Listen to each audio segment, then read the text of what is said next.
श्री कृष्णा श्री कृष्णा श्री कृष्णा श्री कृष्णा। गुरुर्ब्रह्मा गुरुर्विष्णुः गुरुर्देवो महेश्वरः गुरुः साक्षात् परं ब्रह्म तस्मै श्री गुरवे नमः। तस्मै श्री गुरवे नमः। हरि ओम तत्सत्। एक श्लोकी भगवान शंकराचार्यर ஒரு சிஷ்யனுக்கிட்ட ரொம்ப நாள்ல கூட இருக்கிற சிஷ்யனு கூட இல்லை, திக்விஜய யாத்திரை செய்கிற சமயத்தில் நடந்த ஒரு சந்தர்ப்பத்தில் இந்த உபதேசம் செய்யப்பட்டது. கடந்த சத்சங்கத்தில் நம்ம இதுக்கு முன்னூட்டமா நிறைய விஷயங்களை பேசியிருக்கோம். ஆனால் ஸ்லோகம் இன்னும் ஆரம்பிக்கலை. ஒரு ஸ்லோகம் தானே, அப்புறம் படிச்சுக்கலாம்னு சொல்லி முதல் ஸ்லோகம் ஒரு வாட்டி படிக்கிறோம். இப்போ திருப்பி ஏக ஸ்லோகி.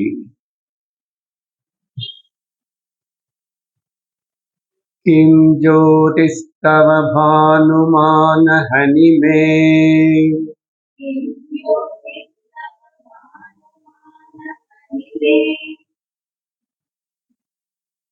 யூடியூப்ல பாடி ரெக்கார்ட் பண்ண டியூன்ல பாடுறேன். किं ज्योतिस्तव भानुमान हनिमे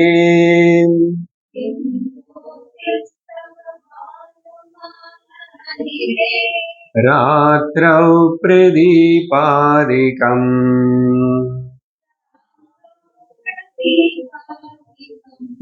स्यादेवं रविदीपदर्शनविधौ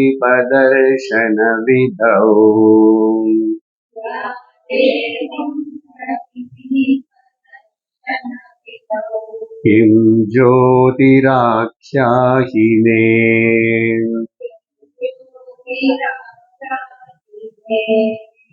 चक्षुस्तस्य निमीलनादिसमये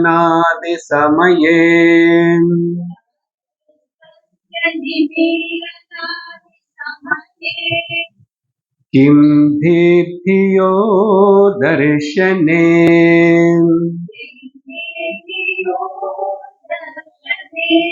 किं तत्राहमतो भवान् परमकम्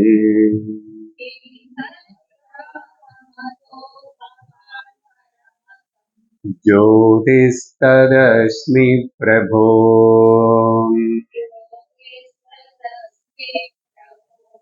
किं तत्राहमतो भवान् परमकम्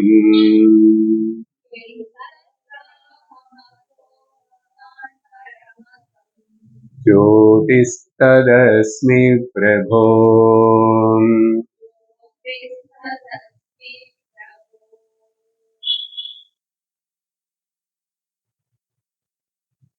சங்கர விஜயம், இந்த திக்விஜய யாத்திரைக்கு கிளம்பி தமிழ்நாடு மாநிலத்துக்கு வந்த சங்கரர்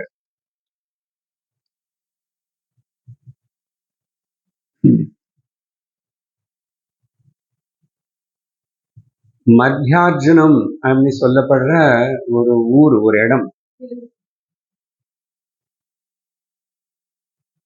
திரு இடை மருதூர். அந்த கதை நம்ம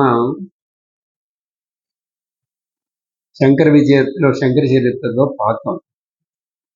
அதாவது கொஞ்சம் இந்த அங்கேயும் இந்த விஷயம் கொஞ்சம் பேசியிருக்கோம். ஸ்புதார்ஜுனம் அண்ட் மல்லிகார்ஜுனம் அనే ரெண்டு திவ்ய க்ஷேத்திரங்களுக்கு நடுவில் இருக்கிற அந்த க்ஷேத்திரத்து பேரு மத்தியார்ஜுனம். அது தமிழ்நாடுல இருக்கு. அங்க அங்க கொஞ்ச நாள் இருந்து அதுக்கப்புறம் கிளம்பி போற சமயத்திலோ வேற இன்னொரு கிராமத்திலோ அங்கங்க தங்கி சாயங்காலம் சமயம் இருந்துதானே கிளம்பி நடந்து போகணும். அப்படி ஒரு கிராமம் அந்த இடத்துல தான் ஒரு வயோவிருத்தன், ரொம்ப வயசானவர், நல்ல சாஸ்திரத்தினை படிச்சவர், சரீரத்துக்கு ஒரு வியாதியோட கஷ்டப்படுறவர், கஷ்டப்பட்டுட்டு இருக்கிறார். விருத்தாப்பியம் வந்தாவே வியாதி வரும். அவருக்கு இன்னும் கொஞ்சம் கஷ்டமான வியாதியே வந்தது என்னமோ. அவர் இவ்வளவு படிச்சு இவ்வளவு சாஸ்திரம் தெரிஞ்சுக்கிட்டு கூட நானும் என் ஹிருதயத்துல இன்னும் அந்த தத்துவ ஞான பிரகாசம் எனக்கு ஏற்படலையே அப்படின்னு ஒரு குறையோட மனசுல வச்சிருந்தார்.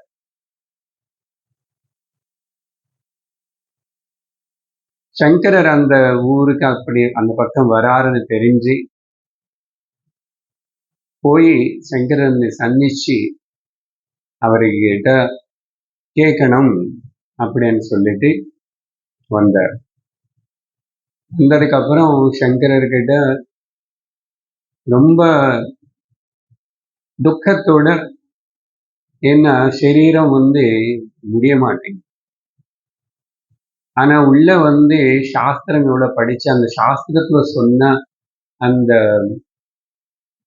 பிரகாசம், அந்த ஜோதி எனக்கு பிரகாசிக்கலையே, அந்த ஜோதி எனக்கு பிரகாசிக்கலையே, இந்த மாதிரி ஒரு கற்பனை இருக்கிறதுனால ஆவேதனை அது வெட்டப்படுத்துறாரு.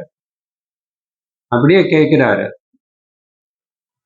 எனக்கு சரீரம் ரொம்ப தடமா நிக்கிறது, மனசுனே எனக்கு எல்லா படிச்ச சாஸ்திரம் எல்லாமே, ஆனா கூட எனக்கு அந்த ஞான நிஷ்டை வரல. எப்படி இந்த உபாதியோடைய துக்கம் கஷ்டத்தினை நீங்கி நான் அந்த ஞான ஸ்வரூபம் நிஷ்டல இருக்க முடியும், அந்த பிரகாசம் எனக்கு ஏற்படலையே என்றார். சங்கரர் ரொம்ப கருணையோட அவருடைய மனப்பான்மை, அதே சமயத்துல அவருக்கு இருக்கிற ஒரு சின்ன அந்த தடம் என்ன புத்தியில மனசுல இருக்கோ, அதே சமயத்தில் அவர் மேல ஒரு கருணை, அப்புறம் அவருக்கு இருக்கிற பாண்டித்யம் படிப்பு எல்லாம் கூட கொஞ்ச நேரத்துல புரிஞ்சு போச்சு. அதனால அவருக்கு கேட்கிறாரு, அதனால உபதேசம் பண்றோம், ஆனா நீங்க ரொம்ப நேரம் இருந்தோ, ரொம்ப நேரம் உபதேசம் பண்றதுக்கோ பண்ணா கூட அது கேட்டு அவர் புரிஞ்சுக்கிறதுக்கோ அவருக்கு உடம்பு முடியல, சமயமும் இல்லை, அவசரமும் இல்லை. புரியுது? அவசரம் இல்லை. ஏன்னா அவரு பூரணமா அப்படி ரெடியா இருக்காரு. கொஞ்சம் ஒரு ஊக்கம் கொடுத்த தள்ளி தள்ளி தள்ளிட்டா அவர் அப்புறம் நிந்துக்குவாரு. அது குருவுக்கு தெரியும். அதனால அவர் சங்கரர் கூட இந்த ஸ்லோகம் நம்ம படிச்சோம். இப்போ இதுக்குதான் ஏக ஸ்லோகி அப்படின்னு சொல்லப்படுறது.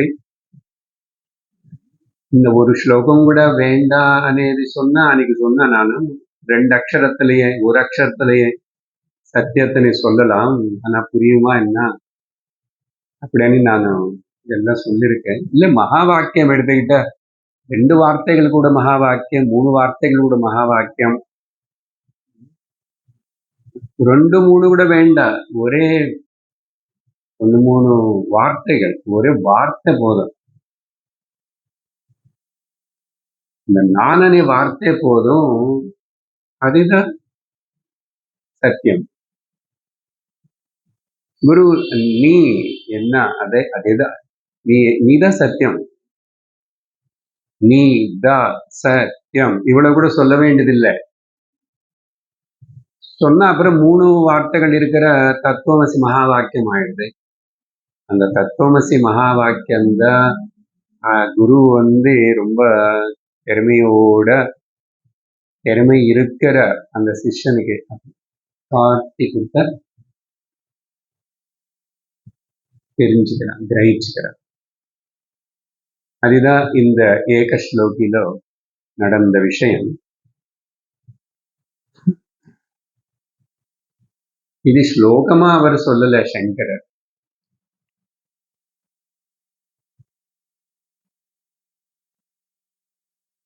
5 கேள்விகள், 5 கேள்விகளுக்கு 5 பதில். அது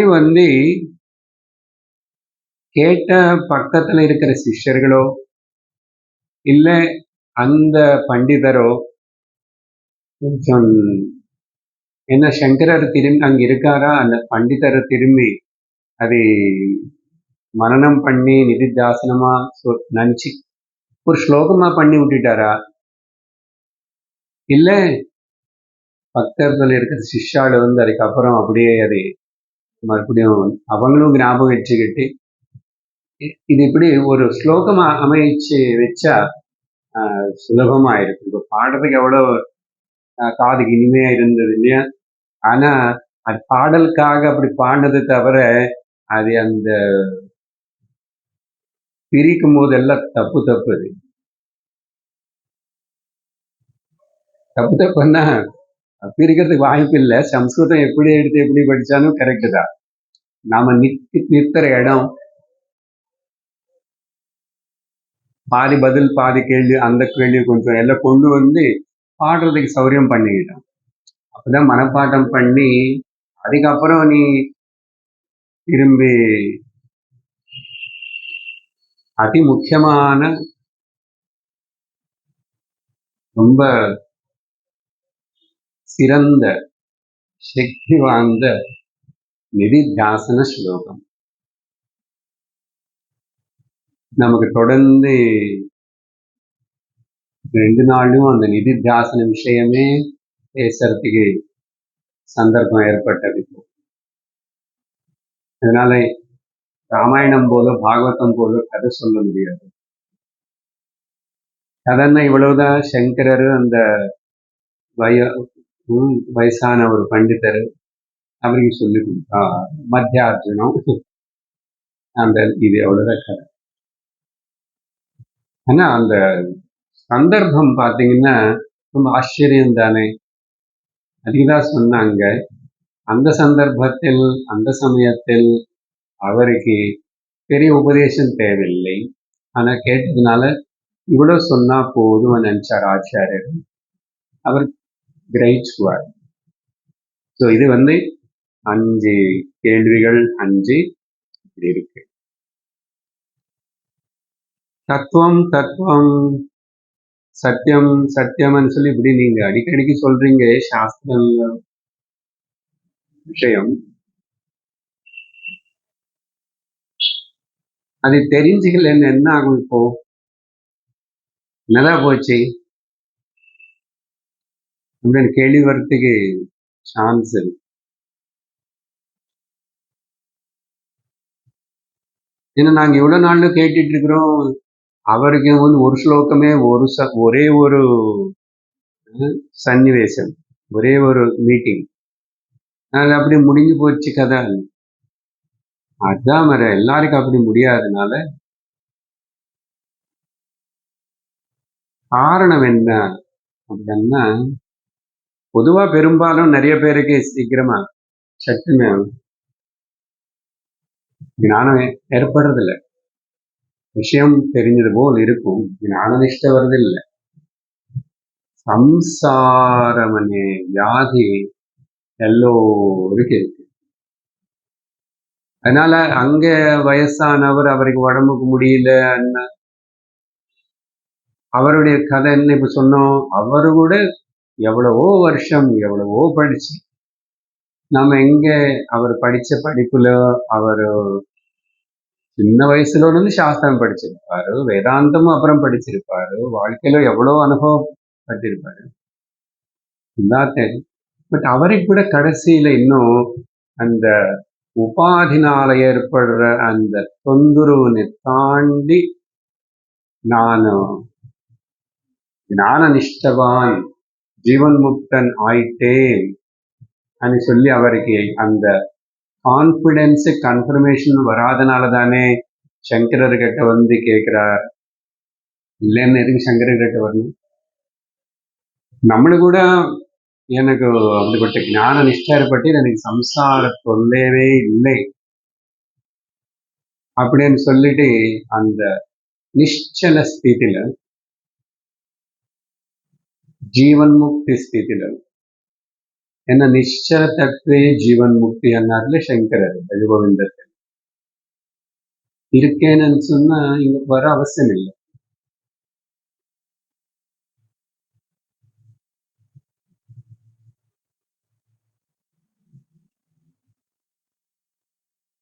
ஒரு இடத்துக்கு போகணும் நினைக்கிறவன் தானே அது அங்க போறதுக்கு நடந்தையோ சைக்கிள் மேலேயோ பஸ்லயோ போவான். போய் சேர்ந்தவன் என்ன பண்ணுவான்? போறதுக்கு முயற்சி பண்றவன் போல் அந்த சிரமமும் அந்த முயற்சி அவர் பண்ண தேவையில்லை, அவன் போய் சேர்ந்துட்டான். அதுபோல் சம்சாரத்தினை நம்ம சம்சார கடல்ல நம்ம தாண்டி இருக்குமா இல்லையா, இல்ல தாண்டணும்னு ஆசை இருக்கா? ஆசை இருந்தா நீச்சல் அடிச்சுட்டே இருக்கணும். இந்த நீச்சல் அடிக்கிறதுக்கு பேரு தான் சத்சங்கத்துக்கு வந்து சிரவணம் பண்றது.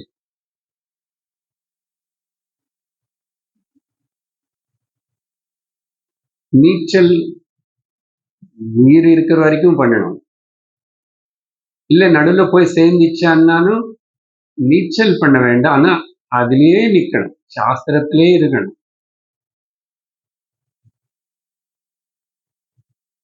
உன்னால அப்புறம் விடவும் முடியாது. நீ சாஸ்திரம் ஞானம் இதெல்லாம் ஒன்னாய் போச்சு.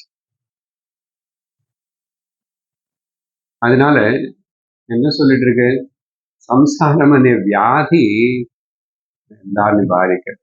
இதுக்கு வந்து நேத்திக்கு சொன்ன கருத்துக்கு ஞாபகப்படுத்திட்ட ரொம்ப அழகா ஆரம்பிச்சார்ல. இங்க ஆத்மா அனாத்மான்னு இருக்கு, ஞானம் அஜ்ஞானம் అనేది இருக்கு அப்படின்னு சொல்லி, ஞானத்தினால முக்தி, அஜ்ஞானத்தினால பந்தம். பந்தம் என்ன? சம்சாரம் தான். அப்போ கண்டிப்பா பிரம்ம ஆன ஆத்மா அது சத்தியம் தத்துவம் நான் అని அது தெரிஞ்சுக்கிட்டு அப்படி இருக்க வேண்டியது, அப்படியே இருக்கணும்.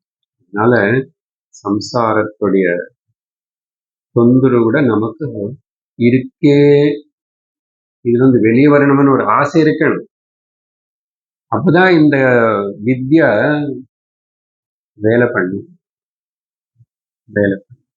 சரி, ஒரு கேள்வி என்னன்னு சொல்லி பதில் என்னன்னு சொல்றேன். சங்கரர் கேட்கிறாரு, ரொம்ப கேஷுவலா கேட்கிறாரு. இந்த விதமான கேள்வி, இந்த விதமான விசாரணா வேற எங்காவது நடந்ததா? இப்படிப்பட்ட விசாரணை இந்த விதத்தில் அப்படின்னா வேற இதுக்கு சோர்ஸ் இருக்கு. சங்கரர் அதை ஞாபகம் வச்சுட்டு அது சொல்லித்தரணும்னு சொல்லல, ஸ்பான்டேனியஸா சாந்தர்பிகமாக அப்படி வந்தது. ஆனா நமக்கு அப்புறம் சாஸ்திரம் படிக்கும்போது அதுக்கு எங்க இதே விதமான டீச்சிங் எங்க இருக்குன்னு பார்த்தா, பிருஹதாரண்யக உபனிஷத்துல இருக்கு. பிருஹதாரண்யக உபனிஷத்துல 4வது அத்தியாயத்துல இருக்கு. இன்னும் 4வது அத்தியாயத்துக்கு நாங்க படிக்கிற இடத்துல வரல, நம்மளுக்கு வரலன்னு சொல்லிக்க வேணாம். ஏன்னா நீங்களும் கேட்குறீங்கன்னு நினைச்சிருக்கிறேன், ஊகிக்கிறேன்.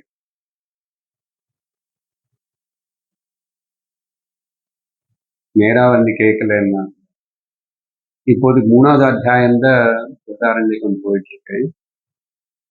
4வது அத்தியாயத்தில், அந்த அத்தியாயத்தில் ஒரு பிராமணத்துக்கு பேரு வந்து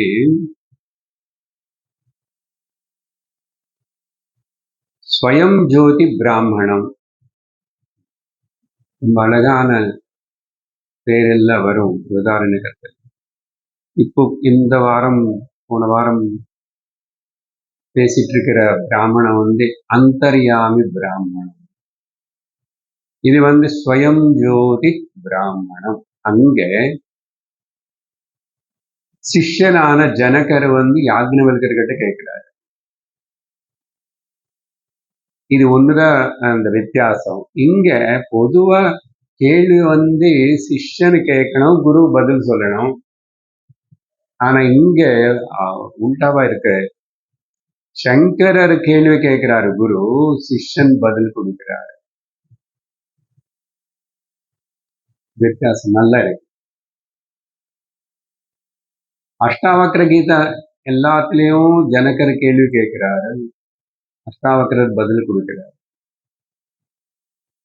அதுக்கப்புறம் ஜனக்கராவே பேசுவார், ஆனா கேள்வியா பேசல, அவர் இருக்கிற நிலை பற்றி பேசுறார். அவருக்கு கிடைச்ச அந்த ஞான நிஷ்ட அனுபவத்தினை பற்றி பேசுறார்.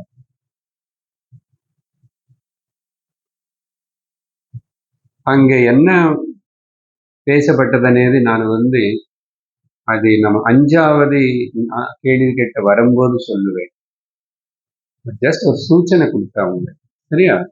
ஏன்னா அப்போ பேசினா அது பொருத்தமா இருக்கும். அந்த வார்த்தை ஜனகர் கேட்டது கூட நான் சொல்லுவேன். அதே இங்க சங்கரர் கேட்கிறார், சரியா? இது ஒரு சைடு பாயிண்ட். சரி, முதல் கேள்வி என்னன்னா, முதல் சுத்த தமிழ் இல்ல முதல்ல சம்ஸ்கிருதமே சொல்றேன். கேள்வியா எடுத்துக்கிட்டா அப்படிதான் அது சென்டென்ஸ் ஃபார்ம் பண்ணி கேள்வியை பார்த்தேன்.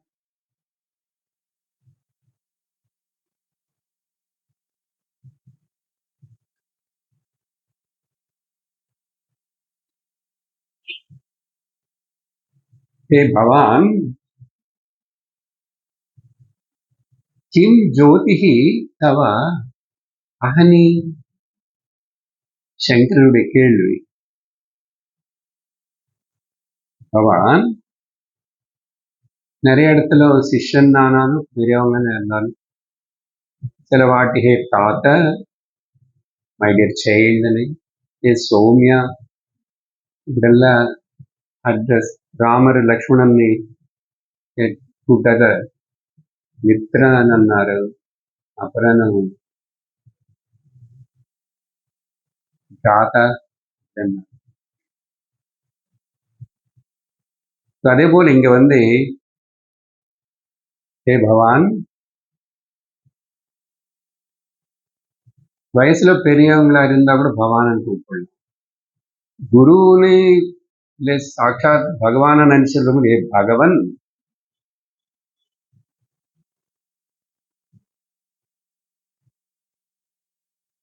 हे भवान तव அகனி கிம் ஜோதிஹி? இப்படியாவது என்ன கேள்வி அண்ணா?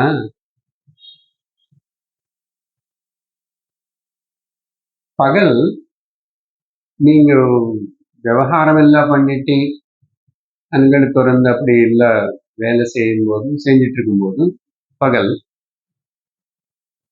எந்த வெளிச்சம் உங்களுக்கு எல்லாம் தெரிவிக்கிறது? எந்த வெளிச்சம் எல்லாம் உங்களுக்கு எல்லாம் தெரிஞ்சுக்கிறதை உதவி செய்யறது? ரொம்ப சிம்பிள், குழந்தைக்கு கேட்ட போல் சின்ன கேள்வி.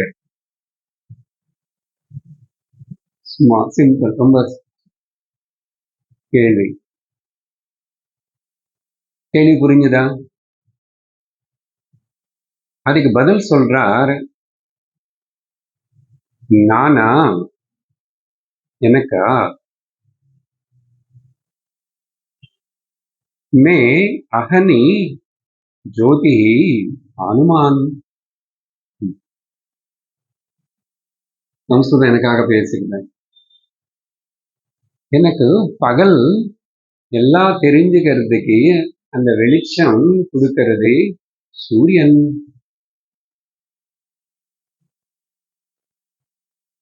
நமக்கு தெரியும், நம்மளுக்கு கேட்டா கூட அதுதான் சொல்லுவோம். இங்க பெருசா விசாரணை பண்றதுக்கு இல்ல, கேள்வி ரொம்ப ஸ்ட்ரெயிட்டா இருக்கு. அவன் கூப்பிட்டு ஏதாவது லைட்ஸ் குறைக்கணுமா? இவர் எங்க போவார் வெளியில போன் வச்சு? இருக்காரு இங்க சார். யூபிஎஸ் ஏதாவது ஆஃப் பண்ணணுமா அவர் பார்த்துக்குவாரு, நீங்க பண்ண வேண்டாம். That is all he is duty.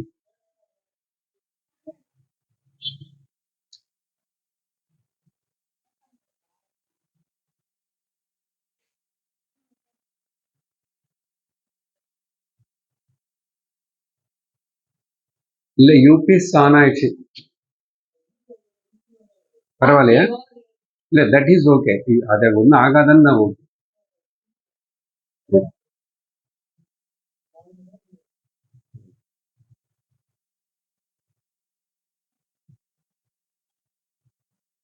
So பதில் வந்து சிம்பிள்.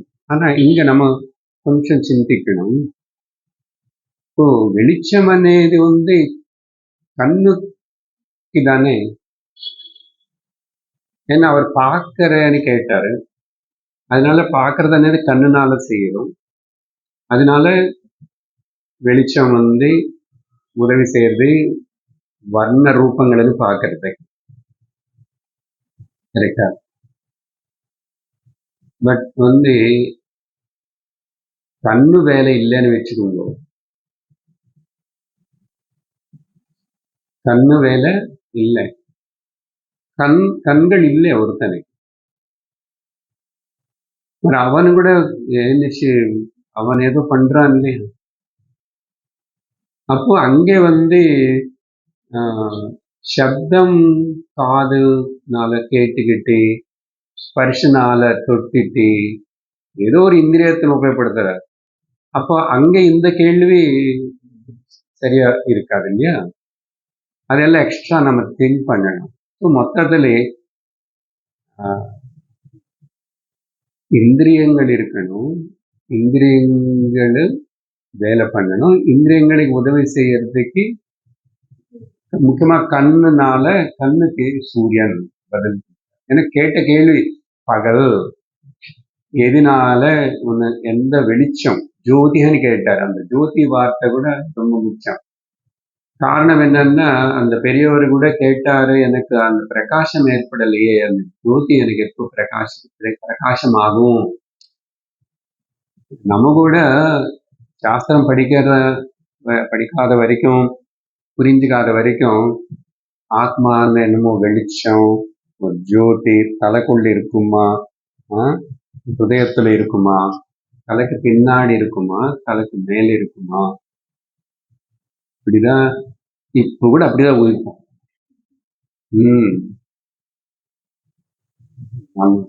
சாமானிய ஆள் இல்லை நம்ம. எவ்வளவு சொன்னா கூட இங்க சாஸ்திரத்துக்கு வேற வழி இல்லாதனால ஜோதி, பிரகாசம், ஸ்வயம் இதெல்லாம் அந்த வார்த்தை சொல்லிதான் நமக்கு சொல்லி தரணும். பட் குரு ஜாகிரதையா சொல்லும் போது நீங்க ஜோதி எப்படின்னா லைட்டு வெளிச்சம், மினுக்கு கிராக்கர் அப்படியெல்லாம் நினைச்சுக்காது.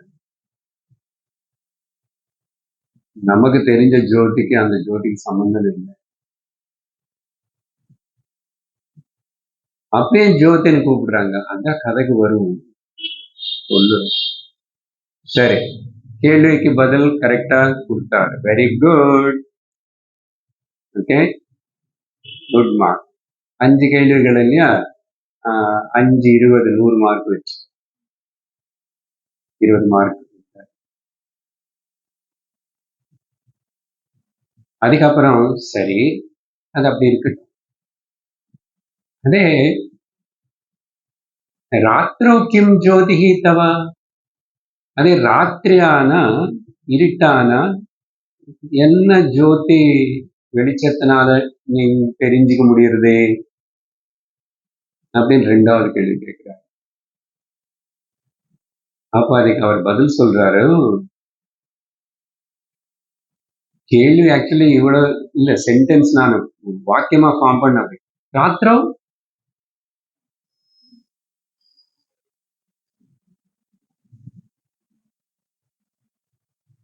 ராத்திரி, ராத்திரம், அதுக்கு பதில் பிரதீபாதிக்கம், அவ்வளவுதான் பதில். அது நம்ம வாக்கியமா சேர்த்த ராத்திரம் மம ஜோதி பிரதீபாதிகம் பிரதீப ஆதிக்கம்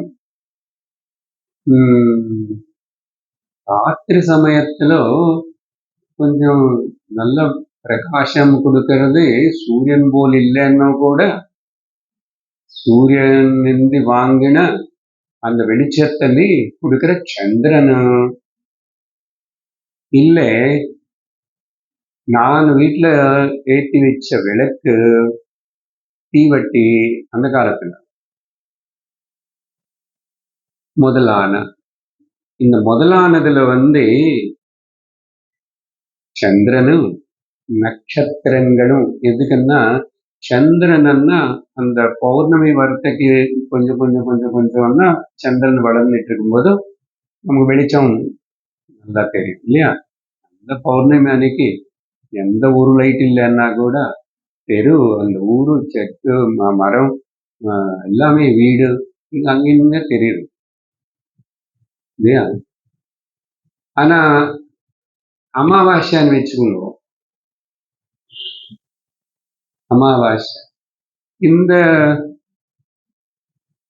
ஸ்ட்ரீட் லேம்பு எதையோட இல்லை, வீட்டுல விளக்கு இல்லை. ஆனா வெளியில போய் அப்படி பார்த்தா நட்சத்திரங்கள்னால ஓரளவுக்கு கொஞ்சம் தெரியும். அந்த அளவுக்கு தெரியலன்னா சூரியன் இருக்கும்போது அளவுக்கு சந்திரன் இருக்கும்போது தெரியல, சந்திரன் இருக்கிற அளவுக்கு நட்சத்திரம் இருக்கும்போது தெரியல தெரியும். இல்ல திடீர்னு நடுல நட்சத்திரங்கள் இல்ல, ஒன்னும் இல்ல, மேகங்களாம் வானம் எல்லாம் ரொம்ப கிளவுடியா திடீர்னு மின்னல் வந்தா பயங்கரமா தெரியும். கொஞ்ச நேரத்துல எல்லாம் தெரியும், எல்லாம் தெரியும். மாறுது சந்தர்ப்பம் இல்லையா. ஸோ இந்த போல் அந்த சந்திரன் இது எல்லாத்தினால நான் ராத்திரி சமயத்துல பாக்குறேன் அப்படின்னு சொல்லி பதில் கொடுப்பேன். சரி, இதெல்லாம் கூட சுலபமா இருக்கு. 20க்கு 20 மார்க். சரி, சாதேவம் ஓகே, அது அப்படி இருக்கட்டும், அது அப்படி இருக்கட்டும். Okay, let it be so என்ற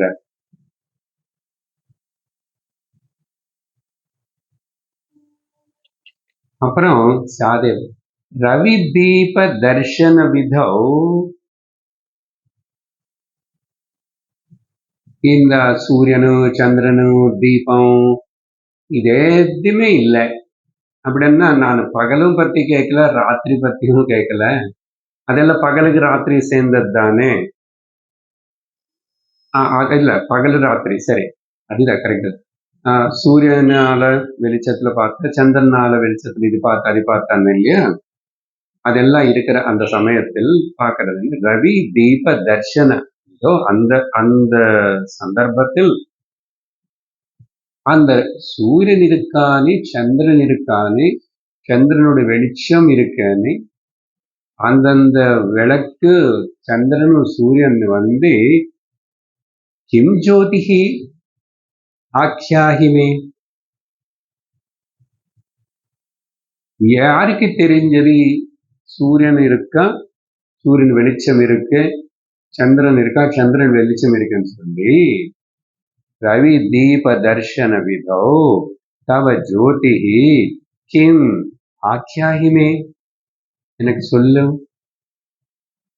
என்ன ஜோதி, யாருக்கு அந்த சூரியன் வெளிச்சம் இருக்கானே, சூரியன் இருக்கானே, இதுல யாருக்கு தெரிஞ்சது. அதான் பதில் கொடுக்கிறாரு. சக்ஷுஹு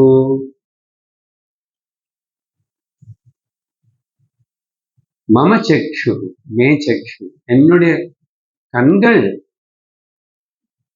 மம ஜோதிஹி மே சக்ஷுஹு, என்னுடைய கண்கள். சரி, மூணாவது கேள்வி கூட இங்க இருந்து கொஞ்சம் டீப்பா இருக்கு. அது முன்னாடி சொல்லும் போது இப்போ புரியுதா என்ன கேள்வி கேட்டாரு, என்ன பதில் கொடுத்தோம்.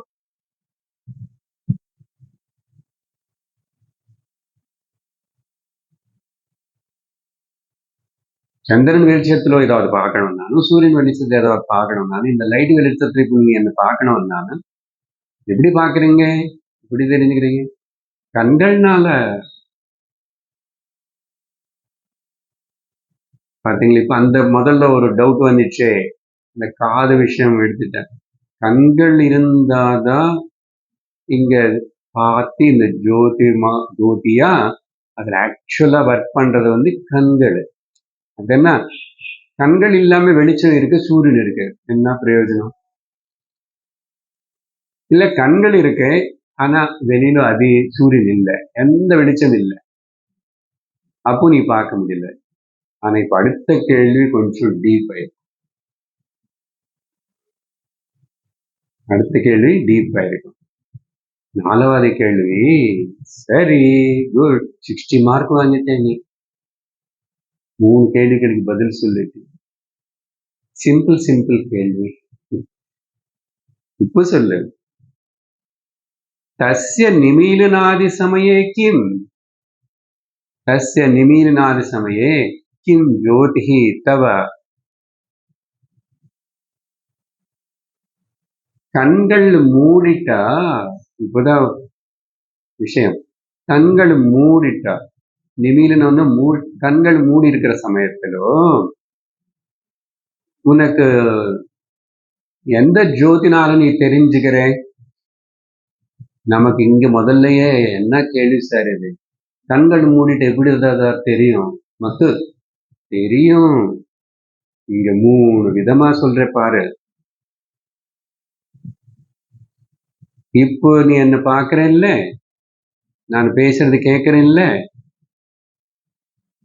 கண்கள் மூடு 10 செகண்ட்.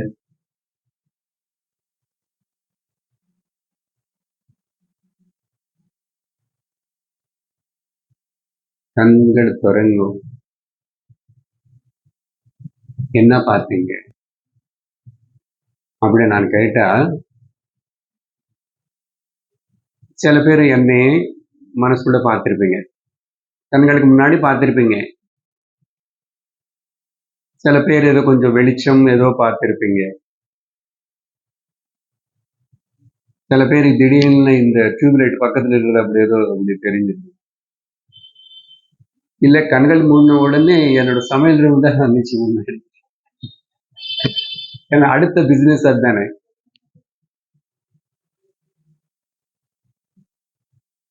என்னமோ வந்துச்சு, அது இப்ப எல்லாம் எனக்கு சொல்ல வேண்டாம். ஆனா கண்கள் மூடி இருக்கீங்க, கண்களுக்கு முன்னாடி கண்களுக்கு உள்ள பாத்தீங்க.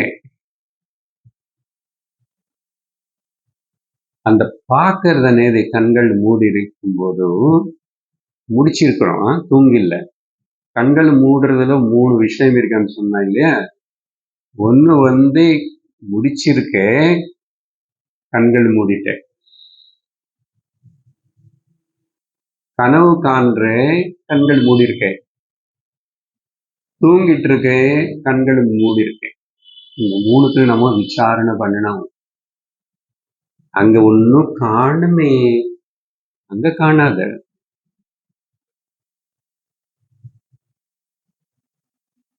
இப்போ கண்கள் மூடிட்டு 10 செகண்ட்ல என்ன பார்த்தீங்கன்னா, நான் ஜெனரலா சொல்றேன் புரியறதுக்காக. 2 விதமான எண்ணங்களை நீங்க பார்த்தீங்க. எண்ணங்களை நீங்க பார்த்தீங்க. இப்போ நான் கேட்ட கூட நீ என்ன பார்த்தன்னா ஒருத்தர் ஒண்ணு சொல்லுவீங்க. இல்ல இன்னும் கொஞ்ச நேரம் பிராக்டிஸ் பண்ணி சொல்லுன்னு கண்டிப்பா எனக்கு இதெல்லாம் வந்துச்சு பார்த்தேன் அப்படின்னு சொல்லுவீங்க.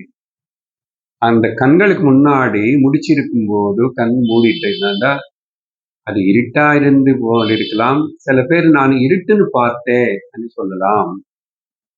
அப்புறம் கொஞ்ச நேரம் உங்க ரூபம் என்ன இப்போ வரைக்கும் உங்களே பார்த்துட்டு இருந்ததுனால அது தெரிஞ்சது. சரியா? அதே போல் மொட்டை மாடியில துணி காய போடுறதுக்கு போய் சூரியன் அப்படி பார்த்து, சூரியன் நேரம் கூட பார்க்க வேண்டாம். அதுக்கப்புறம் கீழே வீட்டுக்குள்ள வாங்கோ, வீட்டுக்குள்ள எங்க பார்த்தா அந்த சூரியன் அங்கங்க இருக்கிற போது தான் தெரியும். கண்ணு மூடிட்டு இன்னும் பயங்கரமா தெரியும். அதே போல் ஒரு விளக்கு கிட்ட முன்னாடி உட்கார்ந்து தியானம் பண்ணும்போது ஐ எக்ஸசைஸா ஒண்ணு சொல்லி தருவோம் ஜென்ரலா கேம்ப்ல. அப்போ கூட கண் மூட உடனே ஒரு 10 செகண்ட் அப்படியே பார்த்தா கண்ணு மூடன்னு சொல்லி கண்ணு மூடுனதுக்கு அப்புறம் கண்டிப்பா கொஞ்ச நேரத்துக்கு அந்த விளக்கு அப்படியே அங்க தெரியும். நீங்க ஒன்றும் எஃபர்ட் பண்ண வேண்டாம். வீட்டுக்கு போய் இன்னைக்கு பண்ணி பாருங்க. ஏன்னா சூரியனை பார்க்க முடியாது, விளக்கில் பார்க்கலாம். கொஞ்ச நேரம் இருக்கும், கொஞ்ச நேரத்துக்கு அப்புறம் அது மூவ் ஆன மாதிரி இருக்கும். அதோட கலரும் மாறும், ப்ளூ ஆகலாம், அப்படியேதான் டிசப்பியர் ஆகலாம். இதெல்லாம் கண்ணு மூடி இருக்கு இல்லையா, பார்க்கிறேன். இங்க அந்த ரெண்டு விதமானது பார்க்கிறேன்னு சொன்னேன் இல்லையா, என்ன அது ரெண்டு விதமானதுன்னா இது கொஞ்சம் டெக்னிக்கலா இருக்கு. மனசுல கண்கள் மூடினா கண்களுக்கு முன்னாடி, அது கண்களுக்கு முன்னாடி இல்ல, அது மனசு ஸ்கிரீன்ல தான் தெரியுது. மனசு ஸ்கிரீன்ல தான் தெரியுது. அது நமக்கு தெரியாது மனசு ஸ்கிரீனா இது கண்ணு ஸ்கிரீனா, ஏதோ ஒரு ஸ்கிரீன் தெரியறதுன்னு சொன்னா எப்படி யாருக்கு தெரிஞ்சதுன்னு கேள்வி. ஸோ இங்க இவர் கேள்வி என்ன கேட்டாரு, தஸ்ய நிமீலினாதி சமயே கிம் ஜோதி தவா அன்னு கேட்டாரு இல்லையா, அழகா பதில் கொடுத்தாரு. ஹீஹி ஹீஹி, அது சென்டென்ஸா ஃபார்ம் பண்ணா சக்ஷு நிமிலனாத சமயே, அப்போ மம சக்ஷு தஸ்ய நிமீலனாதி சமயே தீஹி, கண்கள் மூடிருக்கும் போதோ என்னுடைய வெளிச்சத்துக்கு கண்ணுக்கு முன்னாடி என்னமோ தெரிஞ்சதுக்கு காரணமான வெளிச்சம் என்னுடைய புத்தி என்ன மனசனை வச்சு சொல்லிட்டு இருக்காரு. மனசனை ஸ்கிரீன்ல தான் பார்க்கறோம், புத்தி அதுதான் ஜோதி. புத்தி பதில். ஆனா நான் சொன்னது போல் சரி, கண் மூடிட்டு அந்த மென்டல் ஸ்கிரீன் புத்தி தெரியுது, மனசுக்கு தெரியுது. பொதுவா ரெண்டு வகையான அங்க நமக்கு தாட்ஸ், அது தெரியறதுன்னு அர்த்தம் என்ன, அது தாட் தானே, எண்ணம். ஆனா அந்த எண்ணங்கள் ரெண்டு வகையா ரெண்டு ரூபத்துல இருக்குமா. என்னன்னா ஒண்ணு சப்த ரூபமான எண்ணங்கள், இன்னொன்னு ரூபம் சப்த ரூபம் போல் இருக்கிற எண்ணங்கள். சப்த ரூபமா இருக்கிற எண்ணங்கள், ரூபமா இருக்கிற எண்ணங்கள் ரெண்டு வாட்டி ரூபம் உபயோகப்படுத்துறேன். புரியுதோ இல்லையோ உங்களுக்கு? இப்ப கொஞ்சம் இங்கிலீஷ்ல தான் ஈஸியா புரியுமோன்னு தோணுது. ஒண்ணு விஷுவல் தாட்ஸ், விஷுவல் என்ன, picture, picturization and verbalization. So verbal thoughts and pictorial thoughts. Okay, வார்த்தைகளா வர எண்ணங்கள், பொம்மை ரூபத்துல வர எண்ணங்கள். புரிஞ்சுதா? இது அடுத்த வீட்டுக்கு போய் அப்புறம் செக் பண்ணி பாருங்க, இப்போ டைம் தர மாட்டேன். ஆனா சிலது இது ரெண்டு கலந்து ரெண்டு சேர்ந்துதான் வரும். முக்கியமா பொம்மை ரூபத்துல இருக்கிற எண்ணங்கள் மட்டும் இருக்காது எப்பவுமே. அதுக்கு கூட பின்னாடி பேச்சுவார்த்தை இருக்கும், பேச்சு இருக்கும். The visual thoughts are always followed by the verbal thoughts. அப்புறம் விஷுவல் தாட்ஸ் இல்லாம கூட பொம்மை ரூபத்துல இருக்கிற எண்ணங்கள் இல்ல. புரியறத ஒன்றும் கஷ்டம் இல்லை. திரும்ப ஒரு கண்ணு மூடுங்கன்னு சொன்னா, உங்க வீடு உங்க கண்ணுல சமையல் ரூம் வந்துச்சுன்னா என்ன, பொம்மை தானே அது? அதுக்கப்புறம் அந்த பொம்மை பார்த்துக்கிட்டே அங்க உங்க மருமகள் தான் இப்போ கொஞ்சம் எல்லாம் பண்ணி ரெடி பண்ணி வச்சிடுவாரு செய்யறான்னு கூட பொம்மை வந்துடுது. சினிமா பொம்மை. கூடவே நீங்க பேசுவீங்க தெரியாம மனசுலயே அவள் இன்னைக்கு சீக்கிரம் ஆபீஸ்ல வந்தாங்களோ இல்லையோ, வந்தா கூட பண்ணுவானா இல்லைன்னா உடம்பு சரியில்லைன்னு படுத்துக்குவானோ.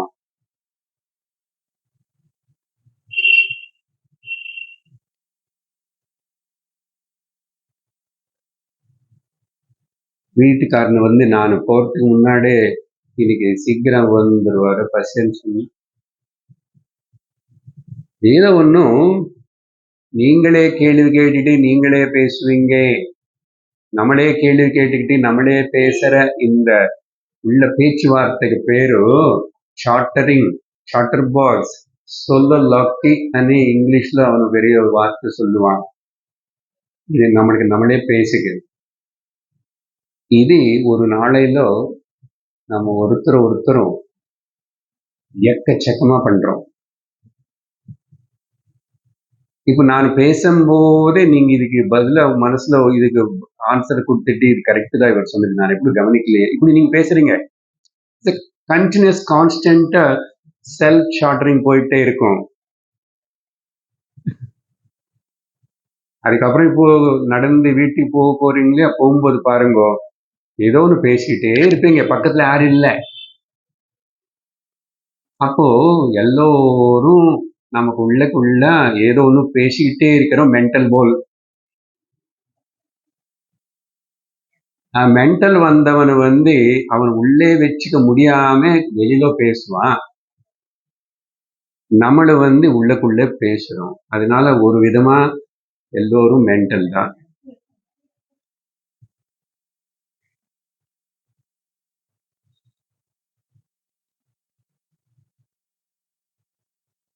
இதுக்கு என்ன வழி? அதான் உள்ள பேசிட்டே இருக்கிறதனேது ரொம்ப ஜாஸ்தியாகி இனிமே அங்க நிக்காத உள்ள வச்சுக்க முடியாதனும் போது அது பரஸ்ட் அவுட் ஆகி எப்படியாவது ஆகும். கோபமாகட்டும் ஏதாவது பாருங்க, எதுக்கு வாய் திறக்கணும் வம்பு அது உள்ள கோபம் வச்சுக்கிட்டீங்க, உள்ள எரியுறீங்க, நீங்க உள்ள எரியுறீங்க, வயிற்று எரியுது. அதுக்கப்புறம் ரொம்ப மீறிச்சு, நம்ம ஒன்றும் பேசலைன்னு சொல்லி அவங்க இன்னும் பேசிட்டே இருக்காங்க. ஏன்னா நம்மளை ஊக்கி கொடுத்தணும் இல்லையா, தூக்கி கொடு, நம்மளும் பேசி பெருசா, அப்பதான் அவங்களுக்கு சந்தோஷம். யாரு நம்ம கூட சண்டை போடுறது. நாம அதை கேட்டு உள்ளக்குள்ளேயே ஏன் இப்படி பேசுறேன், ஏன் இப்படி சொல்றேன், என்னதான் பதில் பண்ணுறது, சொன்னா என்ன, அப்படி இப்படின்றது கடைசியில நம்மளும் பரஸ்ட் அவுட். இதெல்லாம் சம்சாரம். இதுக்கு நானே இந்த பாயிண்ட் இந்த சைட்ல எடுத்துக்கிட்டு போறேன்னா, அப்பதான் நான் அடுத்த வாரம் கூட இன்னும் கொஞ்சம் டீப்பா அடுத்த கேள்வி பேச முடியும். ஏகஸ்லோக்கு என்ன நீங்க என்னமோ ஒரு கிளாஸ்ல 1/2 மணி நேரத்துல சொல்லி முடிச்சிடுவீங்க நாங்க நினைச்சோம். ஏகஸ்லோக்கு அது ஆட்டம் பாம்பு.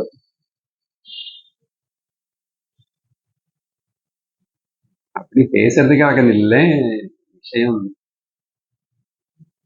சிந்தனை செய்யறது கேட்கறது நல்லா விதமா கேட்டு. அதனால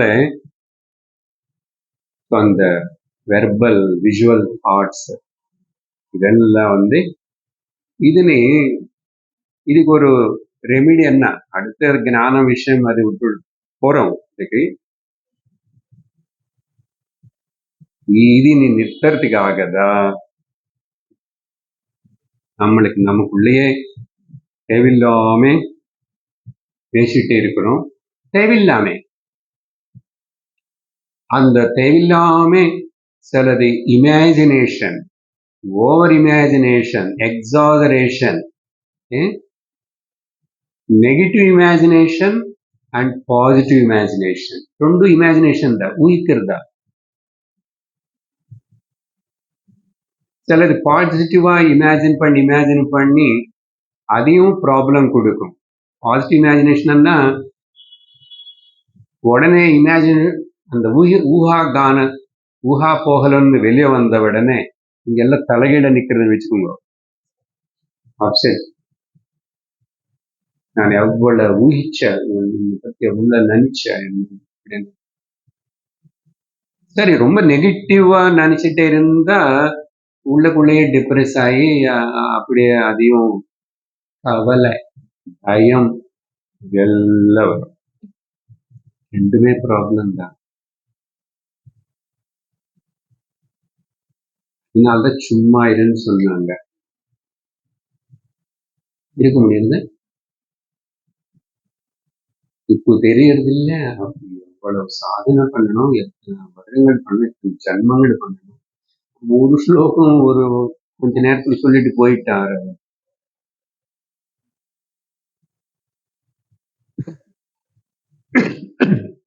அப்போ சாதனை எதுக்கு?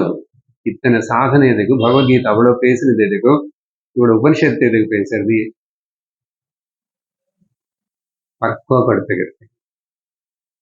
அப்போ பக்குவம் ஆகாத வரைக்கும் ஊறணும். அந்த ஊறுகாய் போல் ஊறுறதுக்கு பேர் தான் சாதனை. அந்த சாதனை தான் சத்சங்கம், ஸ்ரவணம். அது எப்படி எவ்வளவு ஸ்ட்ராங்கா இருக்கணும், எவ்வளவு சிஸ்டமேட்டிக்கா இருக்கணும் అనేది பல வாட்டி பல சந்தர்ப்பத்தில் சாஸ்திரம், குரு, ஸ்ரவணம், ஸ்ரத்தா, பக்தி ஹெட்டிங்ஸ் கீழே பல வாட்டி சொன்னோம். அது ஏதாவது வீக் ஆயிட்டா அப்படின்னு செக் பண்ணிக்கிறதையும் ரொம்ப முக்கியம். அதுல ஏதாவது பலகீனம் ஆயிட்டு இருக்காங்கன்னா ஸ்ட்ராங் ஆயிட்டு இருக்கான்னு செக் பண்றது கூட அப்பப்போ ரொம்ப ரொம்ப அவசியம். அதனால சாஸ்திரம் ரொம்ப கீன் அபவுட் இட். சாஸ்திரம் குரு கூட விடாம மறுபடியும் சந்தர்ப்பம் சமயம் கிடைக்கும் போதெல்லாம் சொல்லிட்டே இருப்பாரு. அதை பத்தி சந்தர்ப்பம் வந்துச்சு. எப்படி வந்துச்சு? கண்கள் மூடி இருந்தா உனக்கு பலதெல்லாம் தெரியறதுன்னு சொன்ன அர்த்தம் ரூபம் போல் கண்ணு திறந்தது பார்த்து தெரிஞ்ச போல் தெரியணும் அவசியம் இல்லை. ஆனா தெரியறது. அதுக்கு பதில் கரெக்டா மனசு தீஹி புத்தி மனசுன்னு சொன்னாரு. இங்க ஆக்சுவலா நமக்கு செகண்ட் ஸ்டெப் லெவல் ஆஃப் திங்கிங்ல எங்க போகணும்னா, இது கூட பெரிய ஆச்சாரியர் கேட்கிற கேள்வி, கண்களை திறந்து நினைவுல இருக்கும்போது உனக்கு எப்படி தெரியுதுன்னு கேள்வி கிடையாது. கனவுல அண்ட் தூக்கத்தில்.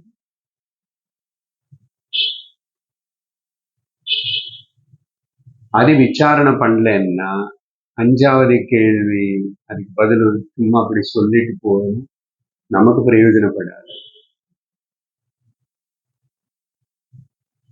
இங்கதான் விசாரணை அனாலிசிஸ் இருக்கு. ஏன் அப்படின்னா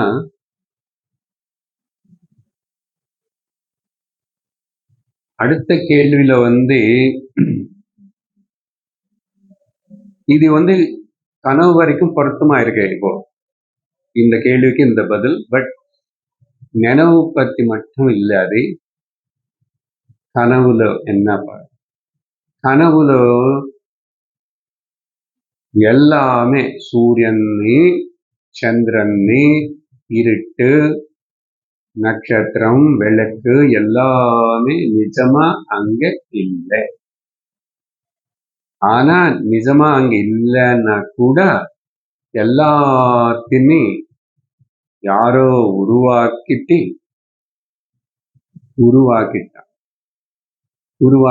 அது எல்லாத்தையும் பார்க்கிறான். உருவாக்கிட்டான்னு சொல்ற வரைக்கும் மனசுதான் உருவாக்கிச்சன்னு சொல்லலாம். இங்கதான் ரொம்ப இம்பார்ட்டன்ட் பாயிண்ட். மனசு உருவாக்கிச்சு. மைண்ட் தான் ப்ரொஜெக்டட் த ட்ரீம். இந்த வேக்கர் முடிச்சிருக்கிற ஆளுடைய மனசே நித்திரைக்குள்ள போறதுக்கு முன்னாடி வந்த ஸ்டேஜ் கனவு காண்றவன ஆகி கனவு நீ தானே தானே மனசுதான், சரீரம் சிருஷ்டி பண்ண மனசு கனவுன்னு உருவாக்கி கனவுன்னு உருவாக்கினதுக்கு அப்புறம் மனசு பார்க்கல, புத்தி பார்க்கல. எப்படி சார்? ஏன்னா அங்கே மனசு புத்தி உருவாக்கி ஆப்ஜெக்டிவ் ட்ரீம் கூட கனவுன்னு உருவாக்கின இந்த மனசு புத்தி சப்ஜெக்ட் ஒன்னாய் கலந்து போச்சு.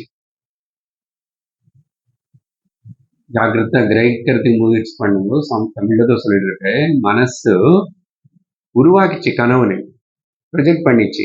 ப்ரொஜெக்ட் பண்ணதுக்கு அப்புறம் அந்த மனசாவது புத்தியாவது அது தானா நான் கனவுன்னு பார்க்கறேன் அப்படின்னு தனியா ஒரு சப்ஜெக்டா நிக்கல, ஆப்ஜெக்ட் கனவுலோ ஒன்னாய் போச்சு.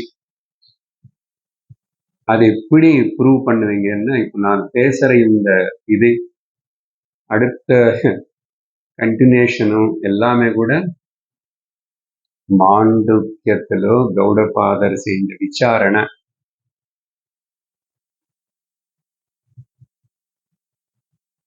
என்ன கனவு நெனவு தூக்கம் பற்றியதெல்லாம் மாண்டூக்கியத்திலோ விசாரணை செஞ்ச அளவுக்கு வேற எங்குமே விசாரணை செய்யப்படலை.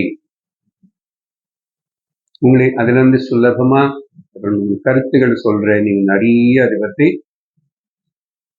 இப்ப நான் சொன்ன பாயிண்ட் நீங்க நல்லா சிந்திக்கணும். அது எப்படி கனவுல ஆக்சுவலா அதுக்கு 1-2 க்ளூ கொடுத்துட்டு நிறுத்துறேன். நீங்க அதை வச்சுக்கிட்டு சிந்திக்கலாம். அடுத்த சத்சங்கத்தில் நான் கண்டினியூ பண்றேன். என்னாச்சு? அந்த மனசு இருந்திருந்தா கனவு பார்க்கும்போது பயங்கரமான கனவு வரும்போது இது வேண்டா అని கனவுன்னு மாத்திருக்கலாம் இல்லையா?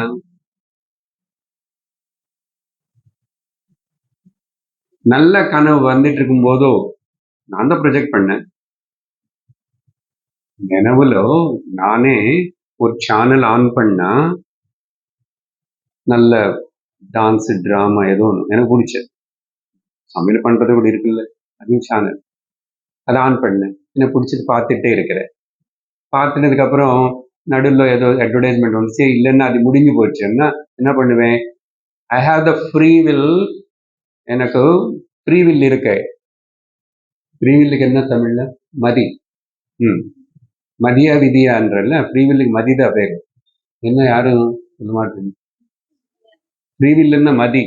ஐ am using my free will. அதனால சேனல் மாற்றுவேன். பயங்கரமான சண்டை ரத்தம் அதெல்லாம் மாற்றுவேன். அதே விதமா கனவு பார்க்கும்போது நீங்க மாற்ற முடியறதா? யாராவது எப்படியாவது மாத்திட்டீங்களா? எப்படியோ கனவுல இருந்து வெளியில வந்துட்டோம், அது வேற விஷயம். எப்படி வந்தவன் நமக்கே தெரியாது. ஏன் வெளியில வந்தவன்னு தெரியல. இதுல ஏன் கனவுக்குள்ள போனவன்னு தெரியல. ஆனா கனவு ஏற்பட்டது தெரியும். அடுத்த கேள்வி இது ஒன்றும் நல்லா சிந்திக்கணும். எவ்வளவு? ஒரு வாரம் சிந்திச்சுட்டு வரும். அடுத்த கேள்வி என்னன்னா, அப்போ அங்க மனசு புத்தி எதுவுமே இல்லைன்னு ப்ரூவ் ஆயிடுச்சு. இல்லைன்னா தற்காலத்துக்கு இல்லை, அது கனவுல உள்ளா போச்சு. No dreamer doesn't claim that I am a dreamer in the dream.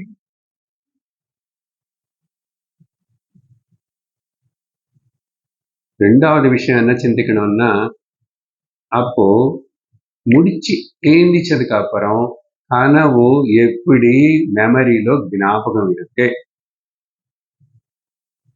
இது ரெண்டும் நீங்க ஒழுங்கா சிந்திச்சு வாங்க.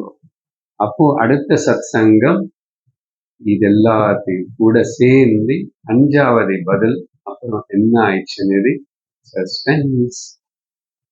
ஓம் பூர்ணமதः பூர்ணமிதம் பூர்ணாத் பூர்ணமுதச்யதே பூர்ணஸ்ய பூர்ணமாதாய பூர்ணமேவாவசிஷ்யதே. ஓம் சாந்தி சாந்தி சாந்திः. हरिः ओम श्री गुरुभ्यो नमः. हरिः ओम. हरि ओम तत्सत्.